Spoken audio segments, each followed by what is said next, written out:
มากันเป็นม็อบพวกกูมาเปิดสักการะที่กูสาดมาด้วยหมัดทำมึงช็อกเกมที่กูวินกินด้วยคะแนนแต่มึงน็อกบอกแล้วไม่มีเวลาให้มึงพักอันตรายมาคิวฟิลในสนามทำกูร้อน 2 5 for life on the top เจบทหน้าตักแม้ว่าใจมันไม่พร้อมมึงก็สู้ให้แค่ตายไม่มีอะไรให้ต้องย้อนไม่มีอะไรให้มึงมองย้อนกลับมีแต่เรียงลำดับมันไปตามเลขเคยได้ยินเขาบอกว่าแพ้เป็นพระแต่กูมาเพื่อชนะไม่ได้มาตามเจตพวกเราเด็กบ้านๆแต่ว่าอย่างเจถึงอยู่แค่ข้างทางแต่ก็อย่างเจสวัสดีครับพบกับยูไฟฟอร์ไลท์ EP ที่ 2 ปี 2525 พบกันที่ดัดฟ้าแฮปปี้แลนด์นะครับคู่นี้กติกา3 ต่อ 3นะครับ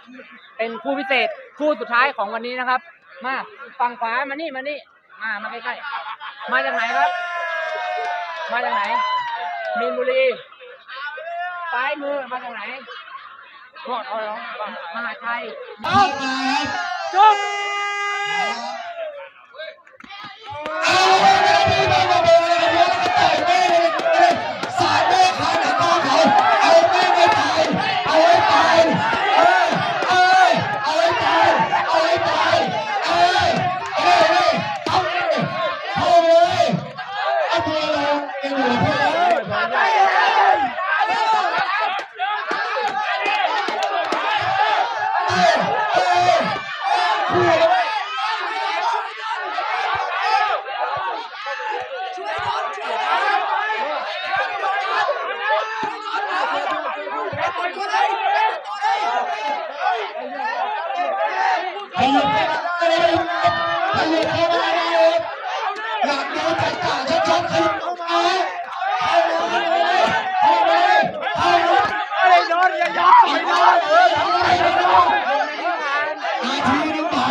หมดไปแล้ว3-2แล้วเฮ้ย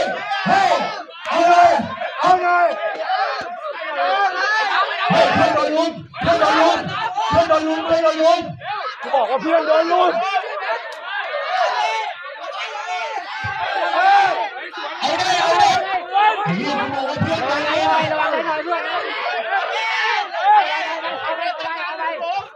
เฮ้ยเพื่อนโดนลุมอย่างเข้าเลย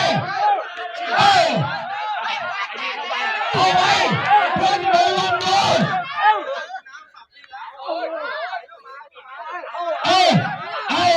1 นาทีสุดท้ายนาทีสุดท้าย